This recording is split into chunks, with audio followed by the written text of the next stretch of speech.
knew? Traveling in Kentucky could be so much fun. Hosted by Mary Engel and Justin Beaton.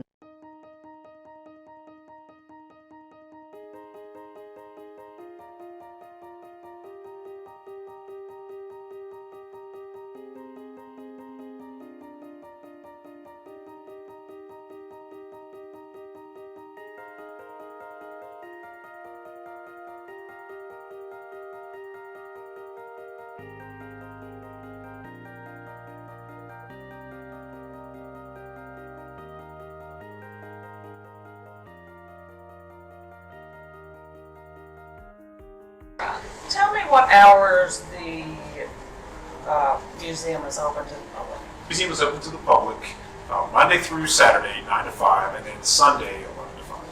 Okay. And is there a charge for entry? Yes, there's actually, if you go to our website, sluggermuseum.com, you will see that all the admission costs and our hours, and any kind of special events. So I encourage you to definitely go visit sluggermuseum.com. Gives you directions, gives you an idea of what we've got going on, upcoming exhibits, current exhibitions. So yeah, definitely go by and check that out. Tell me about the gift shop. Retail store, really great. We've got a lot of amazing product in there. We've got a lot of specialized mini bats, and you get a free mini bat at the end of your tour. But you can go into the gift shop and you will see that there are certain specialized mini bats with your favorite teams, some of your favorite players. You can also get a lot of different kind of Louisville Slugger paraphernalia, and most popular area in the retail store, personalized bats. You can get your name on pretty much any finished bat that you see in there, and from mini bat sizes to full-size bats and bats with your team logo on them. You can actually order right there in the retail store, turn in your order before you go on tour. When you get off tour, your bat's ready. And you actually, are those names branded? Like you brand the little... They're actually laser printed on there. We actually have a laser engraver right there in the retail store, and puts your name right on there, and you can actually even sign, and they can scan your signature in and put your actual signature on the bat, just like the pro players. There you go. Sign your own bat at the Louisville Slugger Museum.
Here's Jackie Robinson. Jackie Robinson. He actually signed this himself. This is his signature. And if you notice, the bottom part of the contract is cut off. The reason why it's cut off is we take that signature from the bottom there. So he signed this one, and then he signed a couple others at the bottom. We took the one he wanted, and we make that signature a branding iron that we then put onto the back. Right. And we still do it the same way. This is how we've always done it. As you can see here, he signed this on Halloween of 1946. He was 27 years old. This is before April of 47. April of 47 is when he broke the barrier in Major League Baseball, so we signed him before then. Here, set of golf clubs. Ted Williams. Again, he signed this himself. Look how old he was whenever we signed him. 18 years old. And if you read the first sentence in the first paragraph under agreement, that's how much he signed for. $1.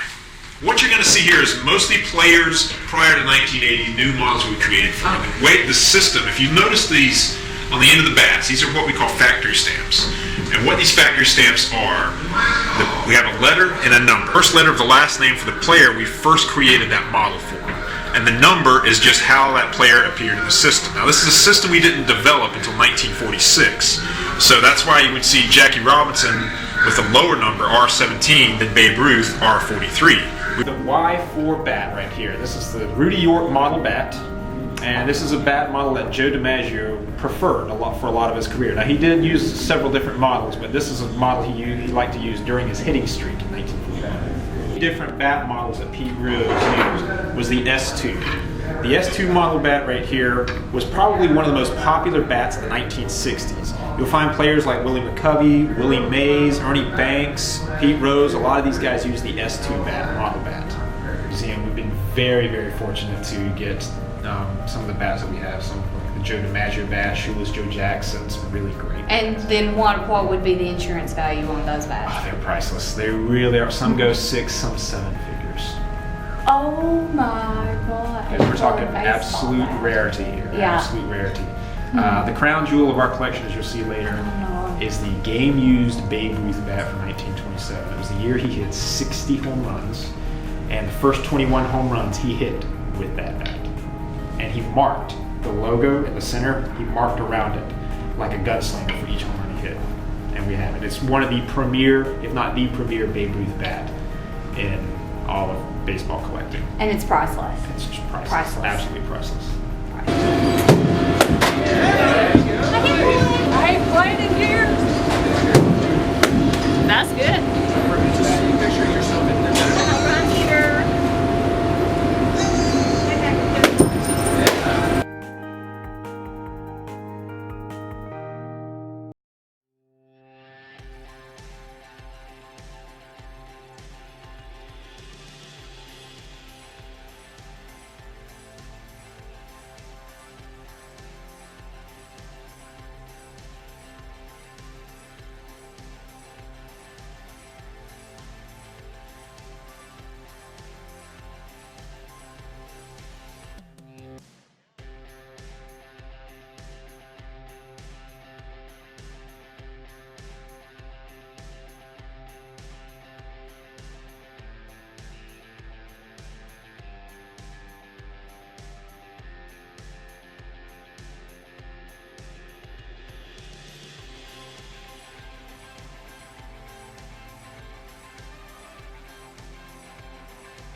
Slugger Museum with Nathan, the curator of the museum. Hi. Hi, nice to have you here. Thank you. Thank you for inviting us. We really enjoyed the museum, and we enjoyed our time spent with you today. And with us, we have Stephanie Hunt, and of course, our favorite Danielle. All right, Nate, can you tell me some of the basic history? Let's go way back to the very beginnings of the Louisville Slugger. Louisville Slugger really started in 1884. Bud Hillerick turned the very first baseball bat for the company. And at the time, the company was a woodworking shop owned by J.F. Hillerick, his father. And J.F. Hillerick thought the future of the business was in swing butter churns. And Bud Hillerick, who was a big baseball fan at the time, he went to a lot of the Louisville games with the Louisville Eclipse, which is a local professional baseball team. One day, Pete Browning, in 1884, broke his bat. And when the bat broke, he brought it to Bud Hillerick down to the factory. And Bud Hillerick turned him a new one. The next day, Pete Browning got 3 hits. And from that point on, word spread that, hey, there's this woodworking factory in Louisville that makes some pretty good bats. Maybe you should go and have your bats made there. And so that's how our company began. Now, J.F. Hillerick didn't want to have anything to do with baseball. Back then, it was a sport for gambling and womanizing and drinking. But in time, he saw the revenue that was brought about from the sale of these baseball bats. And he said, okay, this is a good idea. So from then on, we started making, that was our primary, that's the item we made primarily, were the baseball bats. And that's how we got started. We've been around since 1884. And the company has been run by a Hillerick family member ever since that time. And I understand in 1894 was when they actually went to get a copyright or a patent for the... That's correct. In 1894, they developed the patent for the Louisville Slugger name, and so that nobody else could use the Louisville Slugger. We officially became the Louisville Slugger. And J.F. Hillerick and his father went to business, and the company from then on was J.F. Hillerick and Son. But that changed later when we brought in Frank Bradsby. Frank Bradsby was a national hardware salesman who really put a lot of hardware stores on the map across the country. We hired him to help bring the business up to, so we could reach national audiences. And as a result, Frank Bradsby came on board, and that's where the Bradsby part of Hillerick and Bradsby comes in. And the current location of the Louisville Slugger Museum and Factory, is this where back in 1884, was this the original location, or has it since moved to where we are today? It's changed location several times, actually. Oh, okay. This used to be an old clothing furniture store Okay. back in the 1800s. This building was actually built around the time that our company was being founded. And Son worked with a couple of other people. Jeff Hillerick worked with a couple of other people down on Clay Street. But then we moved to new quarters down on Preston Street right around 1901. And from there, we just kept it there. And then it was Finzer Street, which is also really close by. We moved into bigger facilities. We actually bought a large structure that used to be a tobacco company. And we bought this structure because our business was growing. And after that, we stayed in that building until 1973. And then in 1973, we moved across the river to Jeffersonville, Indiana. And that's where we started making golf clubs and metal bats and wood bats all in the same location. And then in 1996, we wanted to make our focus more on the wood bat side, then we relocated here, downtown into the location. First 1905. Honest Wagner, myself, Flying Dutchman, That's right, signed the yes. contract. So give you all permission to use his autograph on the bats. That is correct, yes. Honest Wagner, for us, that was really when the tide started turning. That's when we really started becoming this really big business, is when Honest Wagner signed that first contract. That gave us the right to use his name and likeness in the promotion of our brand. And Honest Wagner was a very popular baseball player. He would go on to hit over 3,000 hits and go into the Hall of Fame. And he was the first player we ever signed to a contract. And ever since then, we've signed thousands of players to contracts. Your yearly average of Louisville Slugger bats that you all sell? Right here, all the wood bats that we make are right here. And within a year, we make, in this factory, 1.2 million wooden bats per year. Do you ship overseas as well? We do. We ship overseas. We've got a lot of representation in East Asia. We've got a lot of representation in the Dominican Republic, in the Caribbean, Europe even, and we really do sell a lot of bats to countries worldwide. And there is a really interesting fact about you guys, or Louisville Slugger, that helps us who came back with injuries, particularly decapitations of the below the ear, above the knee, arms. And can you tell us a little bit about this team that plays for Louisville? Exactly. There's a team called the Wounded Warriors Amateur Softball Team. And what these guys are people who lost limbs in the line of duty, serving overseas, and they're part of this softball team. And a lot of those prosthetics, we have the Louisville Slugger logo on them, and we supply them with bats, equipment, gear, everything like that. And we're a big sponsor of theirs. Fabulous group of guys. And it's amazing to watch these guys go out there and play. I mean, they're exceptional ball players, and we're very, very proud to be part of the Wounded Warriors amputee softball team. And we're proud that you are. Thank you. Thank you. And are there any other programs that you help with, that's sort of along the Wounded Warriors? There's a lot of different programs and charities that we've put with them. Calculated like the actual percentage of Major League baseball players who use Louisville Sluggers versus, we were talking about Sarah, some of the other brands. Do you know roughly on about how many do use Louisville Sluggers versus, but I really don't even know the other ones that are out there as far as woodback goes, us being from Kentucky, and I just, know of Louisville Slugger, but. Well, it's interesting, for so many years, especially when we first, from 1905 on, and for much of the 20th century, we were really one of the only prime bat company in existence. We owned such a large share of the market. Nowadays, we compete with about 32 other companies that are licensed to make bats for Major League Baseball. And out of those 32 other companies, we control 60% of the market share. So 60% of Major League Baseball players today actually use Louisville Slugger baseball. From a guy who was a baseball fan, who loved the sport. And I think that's what's helped have our companies be so successful and stay around for so long, is that love of the game. He lived to be 85. He did. He lived to be, I think it was about 80 years old. You have a love for baseball. Tell us I about do. you. I grew up in South Carolina, and the closest Major League Baseball team to us was the Atlanta Braves. And naturally, I was the kind of guy that I didn't want to pull for the team that everybody else pulled for, so I pulled for the team that I often saw the Braves playing, so I pulled for the Los Angeles Dodgers. And there were no other Dodgers fans that I knew of in Myrtle Beach at the time, which is my hometown. And there were no other Dodgers fans in my high school, so I was proud to wear my Dodgers gear as a kid and know that nobody else was pulling for them. And kids would taunt me, like, who are the Dodgers? Oh, that's not a real team. But through thick and thin, I've pulled for them ever since I was a kid.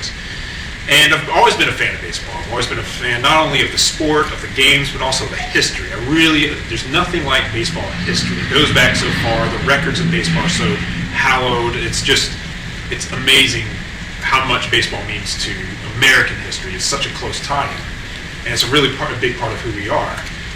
And when this job came open, the job that I have now, a position came open a few years ago, at the very end of the job description, in giant letters, must be a fan of baseball. So I knew, it was like, okay, I'm a curator, I can do these tasks, and I am definitely a big fan of baseball. And very thankfully, I've landed my dream job. Not very many people can say that. No, not very many, yeah. And Johnny Bench once said that find what you love and go do it. And that's what I did. I'm very thankful that I've been able to do that. Some of the biggest names that you feel are synonymous for baseball. Synonymous with baseball. When I think baseball, what are the first names that come to my mind? Yeah, a lot. The first ones that come to my mind, Hank Aaron definitely is one of the big ones. Babe Ruth, obviously. It's interesting because some of the ones I think of were home run hitters mostly. Ted Williams, the guy played baseball like his life depended on it. Stan Musial, one of the nicest guys anybody could have ever met, a real true ambassador of the game. Tommy Lasorda, he was always my hero growing up as a Dodgers fan, and I got the chance to meet him last year, so definitely Wow. Tommy Lasorda. Yes, it was very nice. So those are some of the first names that come to mind when I think baseball. When I think baseball, I think Pete Rose. I have to. Oh, yeah. I have to do Pete Rose. He's Cincinnati, even though we're in Kentucky. I still am a big Cincinnati Red fan. Do you girls have a preference in the baseball league? Oh, and a league of their Mark own. McGuire. Mark McGuire was one of my favorite growing up. And Awesome. there was a shortstop. I'm thinking Sabo. Chris Sabo, Yes. Cincinnati Reds, wore the glasses. Yes, Yes. yes, and I liked him. And of course, Jose Canseco. I like Jose Canseco. Oh, yes. And Derek Jeter. All right, Dirt Jeter. Yeah, I just pull for anybody who's playing against the Yankees, so it really doesn't matter. I like that actually. I do like Against the that. Yankees, I'm not a big fan of the they're Yankees okay. myself. I mean, In granted, my book. Yankees- I mean, can't get a good man when he's down and they're down and I'm still kicking them. So that's the reason I love for the Yankees right there. it's hard because the Yankees have always been like one of our biggest customers, the team itself. But it's a team. Now, is this a Yankee back here? This is actually looking right behind us here. This is Lou Gehrig, Oh, okay. one of the most famous Yankees of all Yeah. time. And then on the rival team is Ted Williams right behind me. Okay. Red Sox. Red Sox Yankees right behind us, yeah. Percentage. Looked at things like managing a game from pitching. And we haven't got these guys, and they've been very successful. And this year alone, they're on their way to making the playoffs, and they may even win the American That was West. the Oakland A's, correct? Oakland Athletics, right? And then, who actually tried to recruit him? The Boston Boston Red Red Sox. Sox. Red Right, Sox. Boston Red And- Sox. They were about to give him a lot of money, but he decided to stay in Oakland. Yes, and he actually, but the Red Sox actually took the protocols that he had set during that year and applied them and actually modeled the it curse. in the World Series. They won the World That's Series that correct. year. Yes, that's exactly it. In 2004, and one of the things they did was the general manager in that season, in the middle of the season, shipped off perhaps one of the most popular players of the team, Nomar Garciaparra. Yes. While he could hit, he was also very error prone. And so they shipped him off, got a guy in, a lesser known guy, didn't cost a lot of money, but he was very effective in the field. And he could get on base. And it moves like that helped the Red Sox propel them. Plus a lot of luck against the Yankees in the playoffs, down 3-0, helped them to their first World Series title in 86 years. How long has Louisville Slugger been in business? How many years? We started in 1884, and we haven't looked back. Okay, so you celebrated the 50th anniversary. In 1934. Right. The slogan for Louisville Slugger has just recently been changed, actually this year, 2013, correct? And it had not been changed since 1980. Correct. Okay. Yes. Tell me a little bit about it. What's the new slogan? Well, then it's the new logo. We have a slogan too, is leave your mark. That's our big emphasis right there. It's like we really want people to leave their mark. How do you leave your mark? Is not just on the baseball field, but in general. We try to equate that to everyday life. How do you leave your mark on society? Who's left a mark on you? Who has inspired you? And we like to hope that Louisville Slugger inspires people to play better, that it inspires people to take that next level. And we really encourage people, not just in sport, but in their daily lives, to take that next level, go to that next step. That's what leaving your mark is. And you can leave the marks on other people's lives in a positive way. And with the logo change, it was the first logo change we've had since 1980. And it's definitely different, different feedback. There's been some people and players, especially, who've been like, don't touch my bats, don't change my logo, this is how I'm successful with this logo, don't change it. And there are some who embrace it. You'll find a lot of veterans who really some of the veterans at first didn't really like the logo change, but it's grown on them. As long as the power rise does not come off of the bat, then they're okay. A lot of them are okay. You take the power rise off, then that can create a headache. And you have those little things that say, okay, I put the little rabbit's tail in my pocket and it brings me luck. So, I could see some people say, oh, if you change the logo or the slogan, it may change the way I play. Players that's got in trouble for having their bats corked, I think is what they're Yes, that called. is true, yes. And the slugger, maybe where it was wood, was it ever accused of having that done? No, and the good thing is that our factory is downstairs. People go on the factory tour. It's very transparent. You can see we don't have any machinery to actually put the cork in the bat. Okay. So people can see on the factory tour that we don't cork our bats. We're pretty open about our bat production. Okay. So we're not worried about that. If people see that. If the bats are corked, they can say, hey, we have an open factory. You can see we don't do that. Right. Thank you for taking your time out of your busy schedule, because we know you're busy. It's a busy job. It's a big place. It is. And I think people are missing it if they don't come out here. Yeah. Really, It's truly. well worth the trip. Yeah, it's well worth the trip, and I don't care where you're at in Kentucky. If you're north, south, east, or west of the border. And I think in all the surrounding states. Louisville Slugger's been around a long, long time. And it's a very important part of Kentucky history. Exactly. We try to make Kentucky proud with our history, and I hope we've done that over the years. So, Well, you surely make us proud. Yes. Okay. Thank you. Thank you. Thank you, darling. Absolutely. You definitely have a gift shop downstairs. Oh, yes. Okay. Any baseball fan has to go in there. And he was talking about a minute ago that you could see the factory